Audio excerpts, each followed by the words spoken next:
Hello and a warm welcome to all. Don't be surprised if you haven't seen technology this intense before. No other transplanter in the world can match the features of this Kubota Transplanter. It's not just technology, it's smarter than that. Kubota Transplanter is a reputed brand in itself and has gained wide acceptance among the farming community due to its reliability, durability, performance, and most importantly, fuel efficiency coupled with Japanese technology. Let's hear from our happy customers about this product. வணக்கம், என் பேர் ஆறுமுகம், வெள்ளப்பாக்கம், கடலூர் மாவட்டம். நான் ஒரு 10 வருஷமாக அந்த நடவு machine வச்சுருக்கிறேன். தாத்தா காலத்துலேருந்து நாங்கள் எல்லாமே விவசாயம் தான் பண்ணின்னு இருக்கிறோம். இப்போ 10 வருஷமாக வாங்கி இந்த நடவு மிஷின் வச்சு தான் யூஸ் பண்ணிட்டு இருக்கிறேன். வேறு கம்பெனியிலேருந்து வேறு மிஷின் வச்சு நான் யூஸ் பண்ணும்போது அந்த மிஷின் எனக்கு அவைலபிளாக இல்லை. குபேட்டாவுக்கு போனதுலேருந்து இந்த மிஷின் எல்லாம் எனக்கு அவைலபிள் நிறையா இருக்குது. ஏக்கருக்கு மைலேஜும் பெட்ரோலும் எல்லாமே கொடுக்குது. அதெல்லாம் ஒன்றும் பிரச்சனை கிடையாது. NSP 6 நடவு மிஷின் ஏன்னா ஒரு 3 வருஷத்துக்கு முன்னாடி ஒரு மிஷின் எடுத்தேன். அதால் நான் 10 ரூபா நல்லா சம்பாதிச்சிருக்கிறேன். ஏன்னா விவசாயிக்கு நல்ல ஆதாயமும் இருக்குது. இப்போ ஒரு மிஷின் ஒன்று எடுத்துருக்கிறேன். இந்த மிஷின் நல்லா அவைலபிளாக இருக்குதுங்க. வேறு மிஷினோட இந்த மிஷினோட ஸ்பேரும் ரொம்ப கம்மியாகவும் இருக்குது. அந்த மிஷினு வந்து மெக்கானிக்கலும் ஒன்றே ஃபோன் அடித்தா அடுத்த செகண்டில் வந்து ஒன்றே நம்மளுக்கு ரிப்பேர் செஞ்சு தராங்க.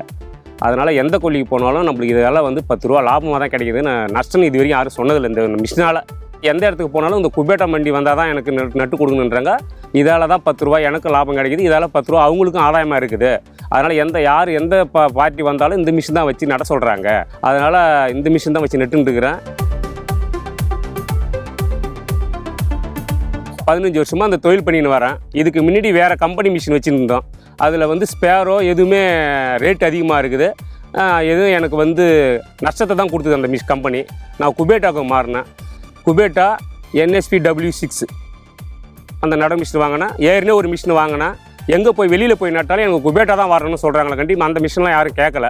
அதேமாரி இப்போ இந்த மிஷின் இன்னொரு மிஷின் எடுத்துருக்கிறேன். இந்த மிஷினால் எனக்கு நல்ல லாபம் கிடைக்கிது. வெளியிலையும் போய் ஓட்டினாலும் அவங்களுக்கும் நல்ல லாபகரமாக தான் இருக்குது. பெட்ரோல் ஒரு ஏக்கருக்கு ஓட்டினாக்கா பெட்ரோல் வந்து 300 ரூபாயிலேருந்து 350 ரூபா விற்கும். மற்ற மிஷினு போச்சுன்னா 500 ரூபா 600 ரூபா ஆகும். அதோட எனக்கு ஏக்கருக்கு 200 ரூபா லாபமாக இருக்குது. இது வந்து சென்சார் மூலிமா இருக்குது.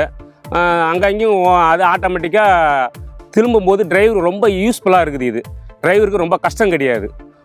ஒரு நாளைக்கு மிஞ்சி போனால் ஒரு 4 ஏக்கர்லேருந்து 5 ஏக்கர் இந்த மிஷின் ஓட்டலாம். மற்ற வண்டியெல்லாம் வந்தால் ஓட்ட முடியாது. 3 ஏக்கரு 2 ஏக்கர் தான் ஓட்ட முடியும். ரொம்ப கஷ்டமாக இருக்கும் அந்த வண்டி. இந்த மிஷினு இது நடவு நட்டோம்னா நடவு நல்லா நேராகவும் இருக்குது, மேலேயும் வைக்கிது. மேலே சில மிஷின் வச்சாக்கா ஆழமாக வைக்கும். இந்த குபேட்டா மிஷின் மேலே 1 இன்ச்சில் வச்சாக்கா நல்ல பயிர் தூறு கட்டும்போது நல்ல மகசூல் வரும். விவசாயிங்க அதை தான் ஆசைப்படுவாங்க. சில மிஷின் என்ன பண்ணுவாங்க 3 இன்ச்சு 4 இன்ச்சு ஆழமாக வைப்பாங்க பயிர் நேனாக வைக்கணும்னு. ஆனால் அந்த குபேட்டா மிஷின் அப்படி கிடையாது. மேலே ஒரு 3/4 இன்ச்சில் தான் வைக்கணும். அது 3/4 இன்ச்சு வைக்கும்போது நல்ல தூறு கட்டி புதை கட்டி வரும், நல்ல ஈல்டு வரும். வெளியூர்னா நம்மளை விரும்பி கூப்பிட்றாங்க. அந்த மிஷின் தான் எடுத்துன்னு வரணும், அந்த மிஷின் வேணான்றாங்க. என்கிட்ட 2 மிஷின் இருக்குது, வேறு கம்பெனி மிஷின். இந்த குபேட்டா மிஷின் தான் எடுத்தார சொல்கிறாங்க. அது வந்தால் தான் தூறு கட்டுது, நல்ல ஈல்டு வருதுன்னு ஒரு நல்ல பேர். எங்கே பார்த்தாலும் நம்ம எங்கே போனாலும் எந்த ஊருக்கு போனாலும் இந்த மிஷின் தான் எடுத்தார சொல்கிறாங்களா, மற்ற மிஷின் யாரும் அவங்க கேட்கல. இதே நல்ல ஒலையாக இருந்ததுன்னா இந்த மிஷினை ஆட்டோமேட்டிக்காக ஒலையில் ஆழமாக மேலே போய் திரும்புறதுக்கு டிரைவருக்கு நல்லா சௌரியமாக இருக்கும். மற்ற மிஷினாக இருந்தால் ஒலையில் போய் நின்றுடும், போகிறதுக்கு வாய்ப்பு இல்லை, பின்னாடி இழுக்க வேண்டியதாக இருக்கும். மற்ற மிஷினோட வந்து டிரைவர் கொஞ்சம் ஹைட்டான டிரைவராக இருந்தாலும் கம்மியாக இருந்தாலும் இது அட்ஜஸ்ட்மெண்ட் இருக்குது. ஆன் பிரேக்கு அதுக்கு தகுந்த மாதிரி லூஸ் பண்ணி அவருக்கு தகுந்த மாதிரி வச்சுன்னு போனால் ஆட்டோமேட்டிக்காக அவருக்கு நேர் வரும். மற்ற மிஷின்லாம் அட்ஜஸ்ட்மெண்ட்டு கிடையாது. மற்ற மிஷின்லாம் அதுக்கு தகுந்த மாதிரி ஒரு ஏந்து போகும்போது நடுவு சாலையாக வேலையாக இருக்கும். வண்டியோட இன்ஜின் பவர் வந்து யமஹா இன்ஜினி. மற்ற இன்ஜினி வந்து மழையில் நின்னாலோ வேறு எதாக இருந்தாலும் வண்டி ஆஃப் ஆகிடும், ஸ்டார்ட் ஆகாது. இந்த வண்டி எவ்வளோ மழை இருந்தாலும் ஒன்றா இருந்தாலும் யமஹா இன்ஜின் ஒன்றே ஸ்டார்ட் பண்ணால் ஒன்றே ஸ்டார்ட் ஆகிடும். அதால் எந்த ஃபால்ட்டும் வராது. அதேமாதிரி இன்ஜின் ஃபால்ட் வரதுக்கு வாய்ப்பே கிடையாது இந்த கம்பெனி பொறுத்தளவுக்கு. சர்வீஸு சார், ஏதாவது ஒரு வண்டி இந்த வண்டி நம்ம வண்டி ரிப்பேர் ஆகி போய் ஃபோன் அடித்தா அடுத்து சார் ஒரு 1/2 மணி நேரமாக 1/4 மணி நேரத்தில் வந்துடுறாங்க.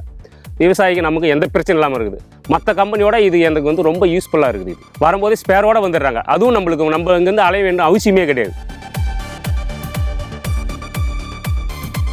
இந்த வண்டி எனக்கு வருஷம் ஃபுல்லும் வேலை இருக்குது. இந்த ஒரு ஊர் மட்டும் கிடையாது. நான் இன்னும் இருக்க மேலே தான் போயின்னு இருக்குனாக்காண்டி இன்னும் நம்ம இறங்கணுமே இருக்கல. இதெல்லாம் எனக்கு 10 ரூபா லாபம் தான். பாண்டி அக்ரிகல்ச்சரில் மிஷின் எடுத்துங்க. அவங்க நல்லா சப்போர்ட் பண்ணுறாங்க. எதாக இருந்தாலும் எந்த டைம் ஃபோன் போட்டாலும் எடுத்து பேசுகிறாங்க. அதுவே பெரிய விஷயம். எந்த டைம் எந்த சந்தேகம் கேட்டாலும் உடனே ஃபோனில் பேசுவாங்க.